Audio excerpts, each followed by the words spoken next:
Hello, hello.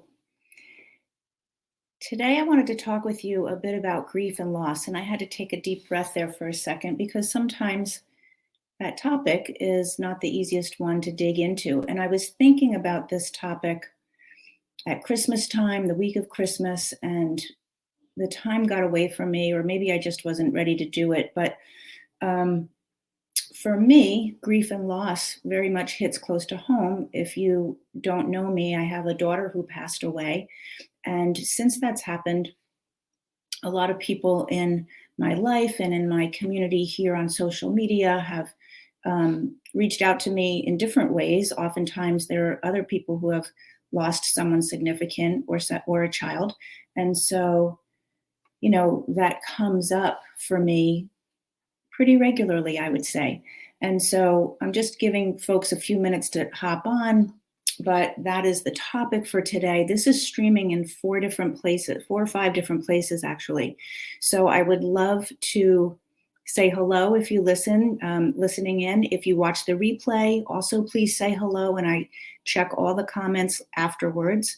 And I may not see your comment depending on where you're listening from, but thank you for listening. And let's dive in now as people are joining. So grief and loss.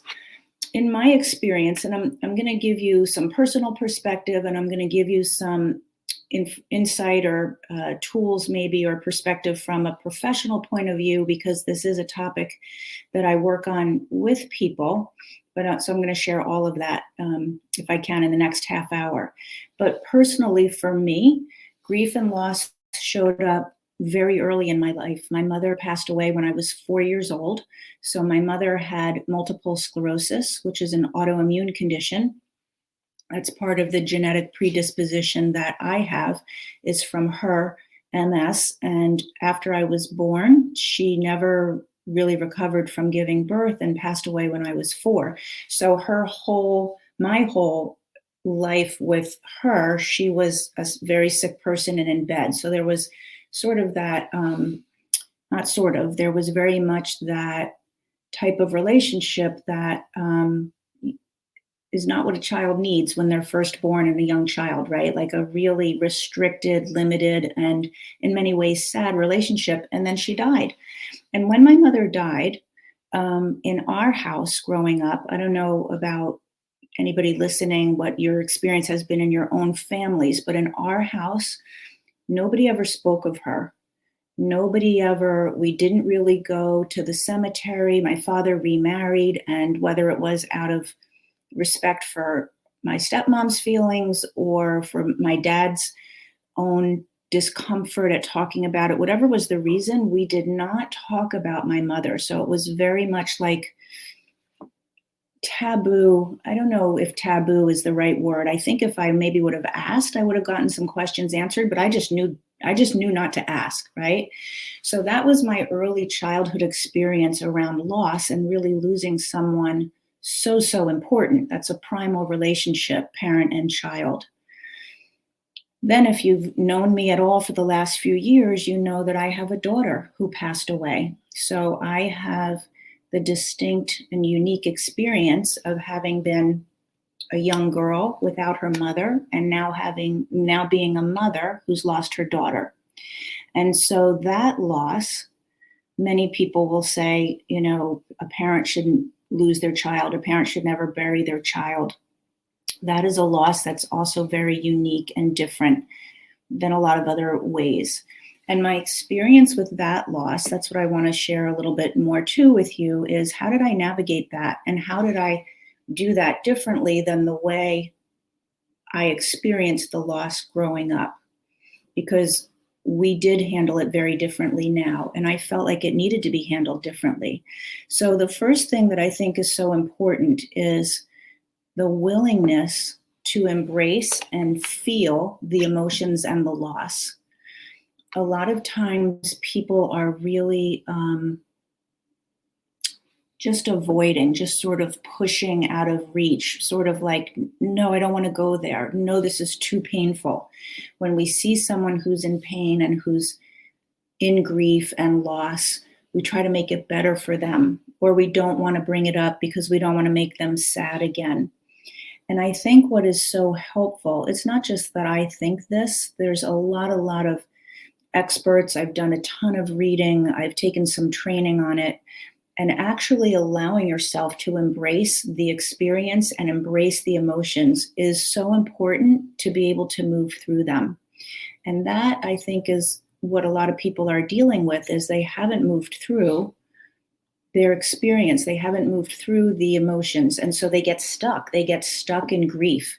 I've had in my group, which is one of the places that this is streaming, there's 2 or 3 people who have also lost a child who have sent me private messages. How do you do it? How do you deal with it? And I'm going to be honest with you, every one of them, their loss happened many, many, many years ago. I have one woman I was on the phone with, and we're going through the conversation, and was so struggling with sadness. And she's, I lost my daughter as well. And I said, when did you lose your daughter? And she said, 23 years ago. 23 years ago. And she was still in that place of stuckness and sadness. So that's really what I'm pointing to when I say, if you can be with the pain of it as it arises, as you go through it, and it's different at different points, and I know it's different for people in different ways, but the commonality of being willing to feel the loss. And, it's not only around death, although that's primarily what I'm talking about in this conversation, but it's not only around death, it's also around, oh, sorry, I just saw a comment. Hello, might have to leave early. Okay, it says Facebook user, so I'm not sure who you are, but thank you for coming on. But it's not only around death, it's also around any other significant loss. When you have something that you thought was going to be, like divorce, that's the loss of a marriage, that's the loss of a dream and how you thought it was going to be. When Charlotte, my daughter, was born, it was immediately clear she was had big medical challenges, and she was rushed. I live in New Jersey. She was rushed to New York for an open heart surgery. I was still in the hospital from having delivered her and didn't even get there for 2 days because I had a C-section. So that was a loss of, going to the hospital and expecting to bring home a normal, healthy baby. And that dream was pretty quickly diminished or demolished. And at that time, I had a friend who was also a therapist, and she said, maybe you want to get a prescription for something. Maybe you need an antidepressant, or you need something to help you sleep. And my response was, no, I want to feel everything that a mother should feel when her newborn baby is fighting for her life. I don't want my baby fighting for her life and I'm numbed out. I don't want to be in that experience that way. I want to walk with her every step of the way. And I still felt that way 15 years later when she died. And the week that she was dying, we knew it was coming. We knew that week was different than all of the other hospitalizations. It just felt different. There was an intuition. I don't know how to explain it. And the same thing, I want to walk with her every step right up until her last breath. And we all were with her, my family, her dad, her brother, and I were with her in the hospital room as she died. And yes, there's like a period to go through. There's a period of adjustment. There's a period of like, whoa, my identity has just shifted. I'm no longer a mom of 2 children who are around and about in the world. I'm now a mom of 2 children, and one of them is gone. That's how I always say it.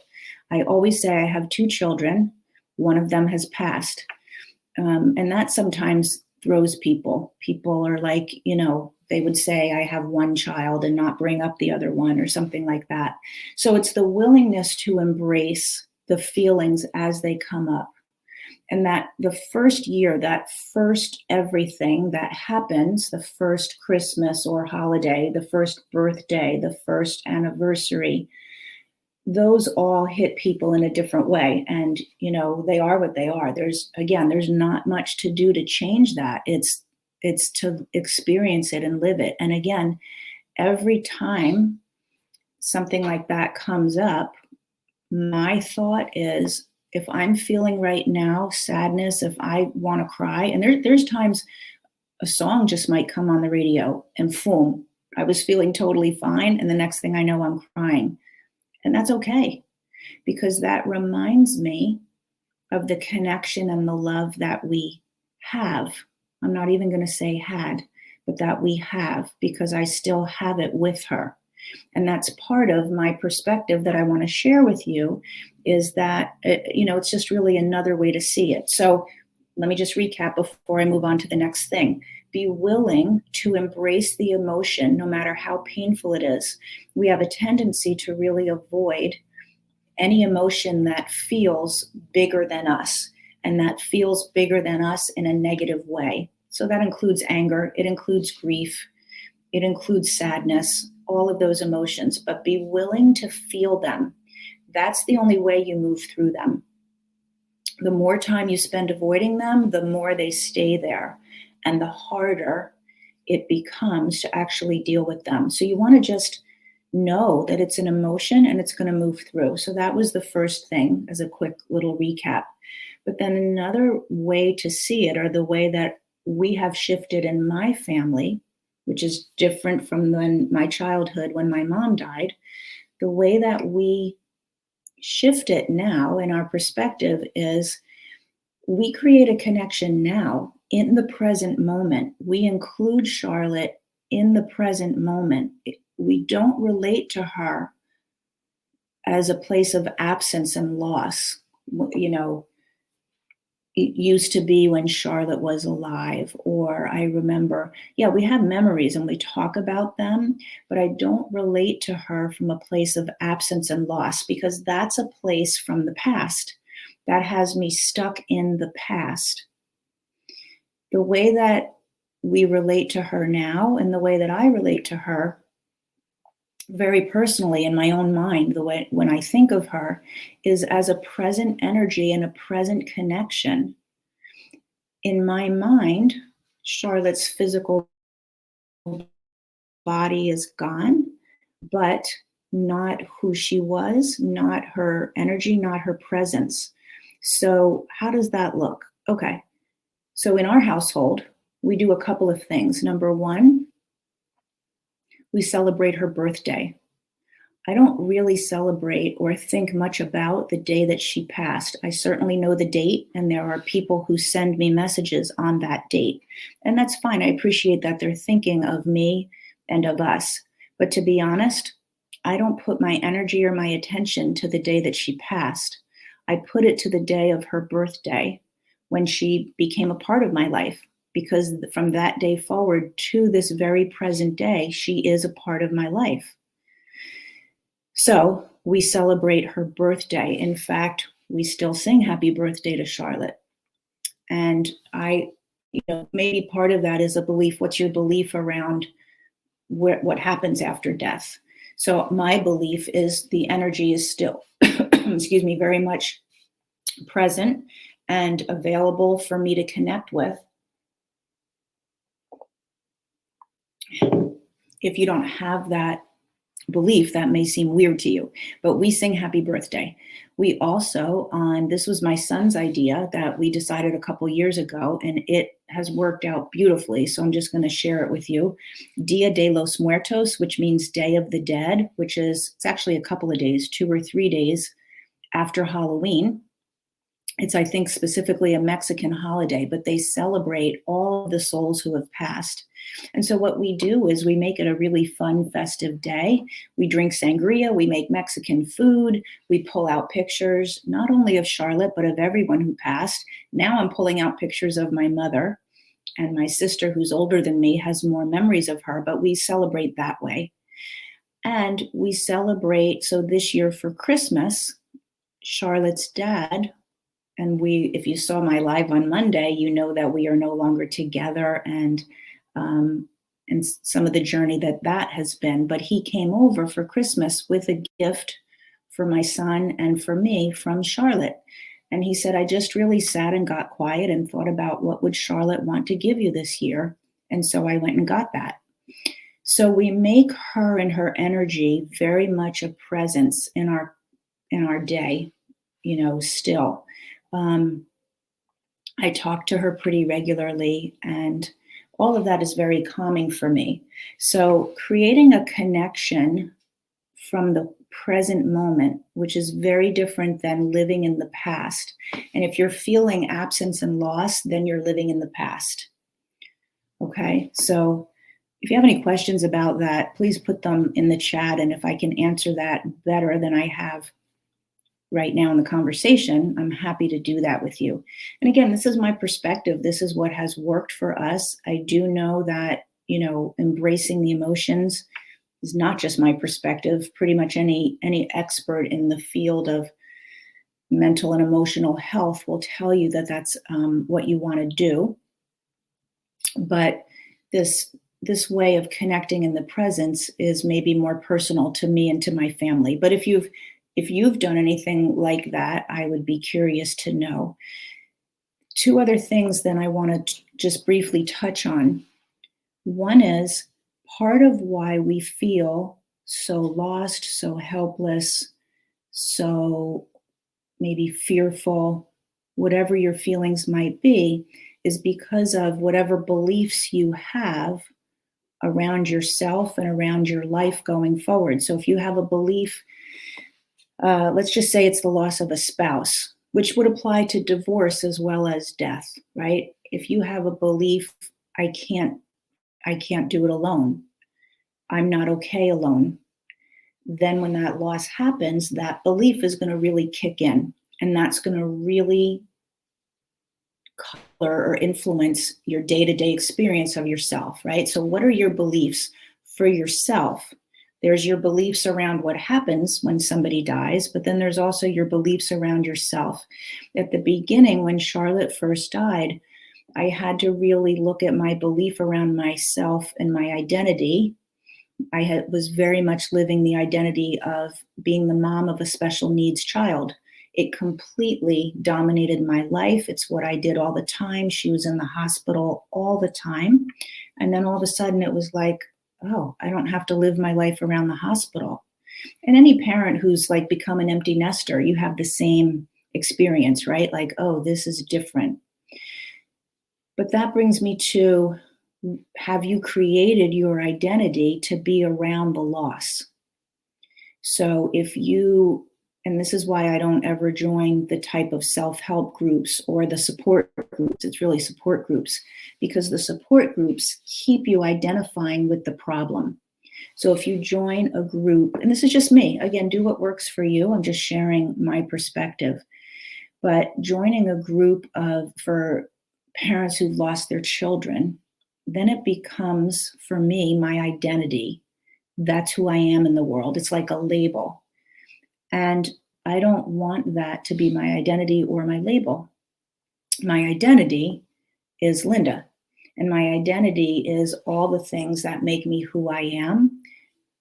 Having a child who died is one experience that is part of my life journey. But I'm very careful to not create and take on those types of identities, because I did in the past. I did, and it completely shifted how I related to myself. So another identity might be growing up in an alcoholic household, right? An adult child of an alcoholic. If you take on that identity, then you see yourself in your life in a particular way. Or a child who lost a parent. Those were two big identities for me when I was growing up. I don't have a mom and my dad's an alcoholic. Really, really big. And it wasn't until I was able to shift that label and release that identity that I have the freedom to just be Linda. Like, what does that look like? What would that be? Who would Linda be if she hadn't had the limitations of that label? So it doesn't take away the memory and the experience. Still part of my life. That is still brought me the lessons that I got. It still has me had the experiences that I had. Those don't go away. They just don't define me anymore. And I think the same thing is really important when you lose someone you love now, whether it's your child or your spouse. And part of it is we don't want to do them a disservice, or we think we are diminishing the love if we release that identity. I don't know if that resonates with you or not. A couple of years ago, I had a client who called me when we had not been working together, and she called me. I think someone referred her to me because she was a mom. She had twin boys, and one of them was very medically fragile. The other boy was fine. And not even, I shouldn't say medically fragile. He had significant issues, but he wasn't, going to die young. It wasn't about life or death. It just was not how she saw her children would be. And so she called me, and when we started to talk, she really saw that if she felt like if she let it be okay that this is how he was, then she was not being an advocate anymore, that then she wasn't, then she was diminishing his effort in his life. And so what I want to tell you is, if you let it be okay, however it is, whether you have someone who is in the end stages of life. I have a client right now whose husband has Alzheimer's, right? Being okay as you go through those end stages, being okay with a child who's not the way you expected they were going to be, and being okay with the death of someone. Being okay with it doesn't mean you love them any less. It doesn't diminish the effort of their life. It doesn't diminish the stand that you are, that they have their best life, or that they be remembered. It's not like you stop remembering them because you're okay with the fact that they died. I certainly at times am filled with grief, were enough to cry pretty hard when I miss my girl. But I cry and then I let it pass through. And I am okay that I am the mother of a child who passed, because that's what life is. If I decide I'm not okay, then I'm stuck. I'm stuck forever. I'm stuck in the grief. I'm stuck in the identity. It's going to shift how I show up for my son, how I show up in new relationships in my life. It's going to shift who I am for myself. And Charlotte wouldn't want that for me. And neither would the people in your life, right? So being willing to be okay and being willing to release the identity is critical for you to move forward. Now, listen, I get it. Maybe you don't want to move forward. Maybe you're at a place right now where I'm going to stay here. And that's fine. Being okay with where you are, right? That's fine. But when you're ready, when you're like, I really am not meant to live in this place anymore, these are the things that you're going to want to do. And if you didn't let yourself feel the feelings before, maybe it was 20 years ago, maybe it was 5 years ago. If you didn't let yourself then, it's time. It's time to let yourself so that you can actually move through that place. Okay, so again, just a quick recap: embracing the emotions, allowing yourself to feel them, being okay with what has happened. Oh, you know what? And I didn't say, choosing to be joyful would be the last piece of that. When you're letting go of the identity, which can be a little scary, if it's been who you've lived your life to be, okay, now I'm going to let that go. But you can choose to step into, I'm going to let that go, and I'm going to step into joy. We can be joyful even when bad things happen. We can be in joy and creating a life of love even when the love of our life has died. Because the love comes from within you and is still there, whether somebody's physical body is or isn't still there. So relating to someone, creating connections in the present moment, not from the past, letting yourself feel the emotions, releasing the identity, being okay with what's so, and then making a conscious choice, So that's a lot. That's a lot in the 25 minutes that we've been chatting. And if you have questions, please send them to me. Part of my journey and my journey started when my mother died. When I was born into an alcoholic household whose parent died, that started me on a journey. And it started me hurting and healing and looking and growing and searching and getting sick and getting sicker and then getting better, but then getting sick again and then crying. Like it's been my journey. But it's probably been your journey too, right? You may have different circumstances, but it's called life, right?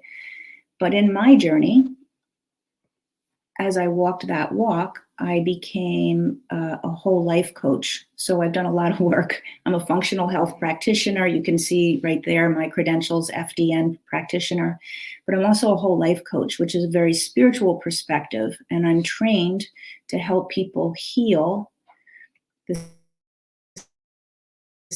at a cellular memory, help people heal spiritually from the experiences of their life.